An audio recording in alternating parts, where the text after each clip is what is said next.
Assalamualaikum warahmatullahi wabarakatuh. Hai dears, hari ini kita akan mempelajari kembali sistematika penulisan karya ilmiah. Ini merupakan salah satu subjudul dari mata kuliah menulis akademik. Oke, baik, sekarang kita akan melihat apa sih deskripsi dari penulisan karya ilmiah.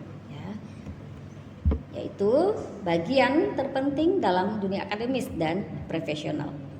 Karya ilmiah itu sendiri merupakan hasil pemikiran, baik itu dari penelitian ataupun pengamatan yang disusun secara sistematis untuk menjawab suatu pertanyaan ataupun masalah-masalah tertentu. Nah, jenis-jenis dari karya ilmiah tentunya ada kertas kerja, yaitu jenis karya ilmiah yang menganalisis data yang bersifat empiris dan objektif seperti halnya makalah. Nah, sedangkan makalah yaitu karya ilmiah yang menyajikan sebuah masalah yang penyelesaiannya mengandalkan berbagai macam data yang ada di lapangan. Karya ilmiah makalah bersifat empiris dan objektif. Yang ketiga, jenis dari karya ilmiah yaitu proposal penelitian yang merupakan karya tulis ilmiah yang dibuat oleh peneliti sebelum melakukan kegiatan penelitian.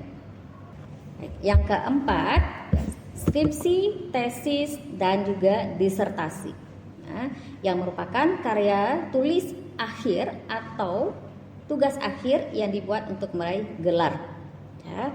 Skripsi, gelar untuk sarjana, sementara tesis merujuk kepada karya ilmiah tertulis jenjang magister atau pasca sarjana, dan disertasi menjadi karya tulis ilmiah mahasiswa yang hendak menyelesaikan program doktoral atau S3. Laporan penelitian. Nah, jenis karya ilmiah ini merupakan dokumen tertulis tentang hasil pelaksanaan suatu penelitian yang dibuat secara jelas, disusun menurut metode penulisan dan sistematika tertentu dengan bahasa yang lugas. Karya ilmiah selanjutnya adalah artikel ilmiah, yang merupakan karya tulis yang berbentuk artikel, ulasan hasil penelitian maupun ulasan artikel ataupun review artikel kalau dalam bahasa Inggris, yang menyesuaikan struktur artikel ilmiah dan menggunakan metodologi ilmiah dalam penyusunannya. Yang terakhir yaitu buku. Buku merupakan karya ilmiah yaitu suatu dokumen yang terdiri dari kumpulan lembaran-lembaran kertas yang berisi tulisan, gambar, atau informasi lainnya yang diatur dalam urutan tertentu dan diikat menjadi satu kesatuan. Buku merupakan hasil pemikiran yang dianalisis menjadi ilmu pengetahuan, kemudian disusun tertulis menggunakan bahasa yang mudah dipahami, dilengkapi dengan gambar dan daftar pustaka. Kemudian langkah-langkah dalam menulis karya ilmiah. Tentunya ada tahap persiapan, kemudian tahap pengumpulan data, tahap pengorganisasian, tahap penyuntingan konsep, tahap penyajian. Alur pikir penyusunan penulisan ilmiah berdasarkan latar belakang, itu menjelaskan apa, mengapa, dan pentingnya tema ataupun topik atau judul karya ilmiah yang dipilih. Kemudian kita harus mengidentifikasi masalah, kita harus melihat kemungkinan-kemungkinan masalah yang timbul dari topik ataupun dari tema yang kita angkat dari karya ilmiah kita. Kemudian pembatasan masalah, kita harus menentukan batasan-batasan dan menetapkan batasan-batasan masalah dari kemungkinan yang ada disertai dengan argumentasi. Kemudian perumusan masalah, kita harus mengembangkan pertanyaan-pertanyaan yang bersumber dari masalah yang dipilih. Kemudian ada tujuan dari karya ilmiah ataupun manfaat dari karya ilmiah, yaitu merumuskan tujuan yang konsisten dengan masalah pada karya ilmiah serta manfaatnya. Sistematika penulisan makalah. Yang pertama ada cover, kemudian kata pengantar, daftar isi, kemudian ada bab 1 yaitu pendahuluan. Di dalam pendahuluan pada bab 1 tersebut ada latar belakang masalah, kemudian rumusan masalah, ada tujuan masalah, kemudian di bab 2 ada pembahasan. Nah, pembahasan di bab 2 ini tergantung dengan topik ataupun judul yang kita angkat untuk kita bahas satu persatu ya. Kemudian ada penutup, adanya kesimpulan dan saran, dan ada daftar pustaka serta lampiran.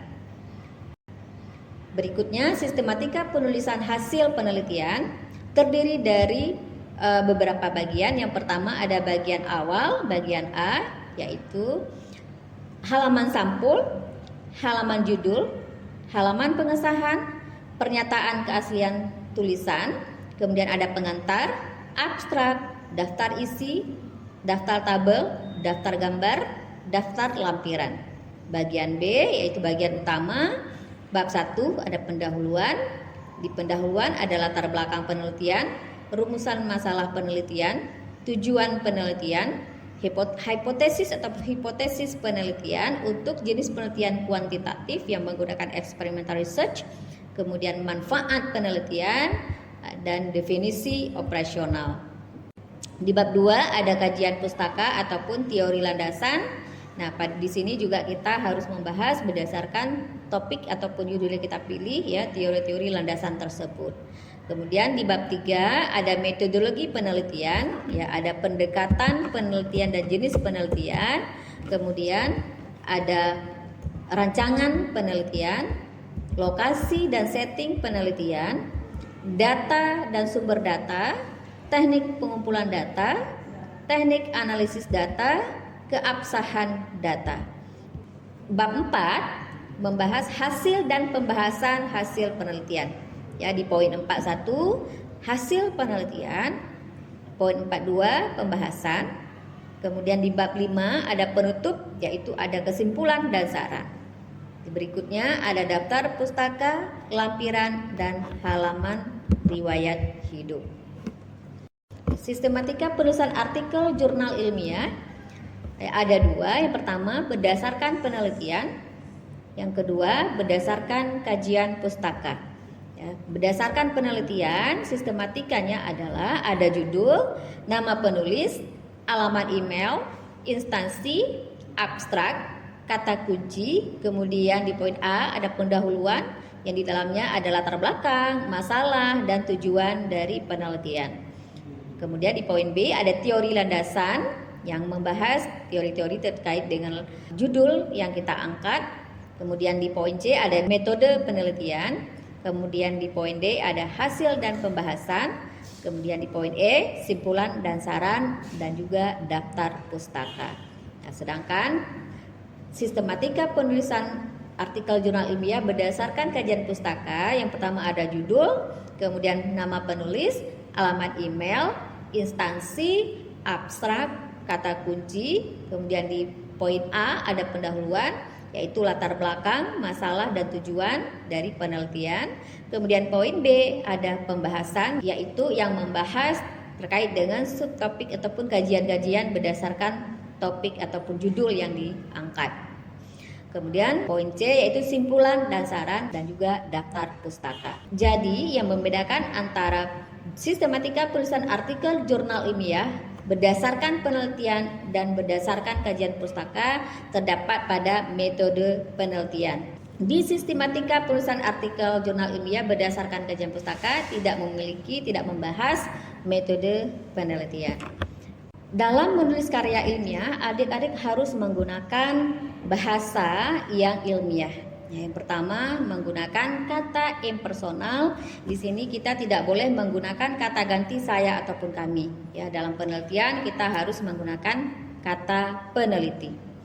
Kalimat dalam karya ilmiah harus kita gunakan kalimat pasif. Karena segala jenis karya ilmiah harus kita buat dalam bentuk laporan, ya, sehingga kalimat yang kita gunakan ya harus dalam bentuk pasif. Kemudian menggunakan bahasa yang denotatif, ya. Bahasa denotatif yaitu bahasa yang memiliki arti dan makna yang sebenarnya. Tidak boleh berdasarkan duga-dugaan, ya.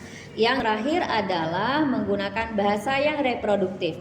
Apa maksud bahasa yang reproduktif? Yaitu menggunakan bahasa yang baku, lugas, tidak ambigu, sehingga para pembaca dapat memahami isi penelitian dengan mudah serta memiliki pemahaman yang sama dengan peneliti. Ingat bahwa peneliti yang baik adalah peneliti yang mampu menyajikan kepada pembacanya dapat memahami dengan mudah apa isi dari artikel yang kita tulis. Baiklah adik-adik, ya cukup sekian pembelajaran kita hari ini. Terima kasih. Assalamualaikum warahmatullahi wabarakatuh.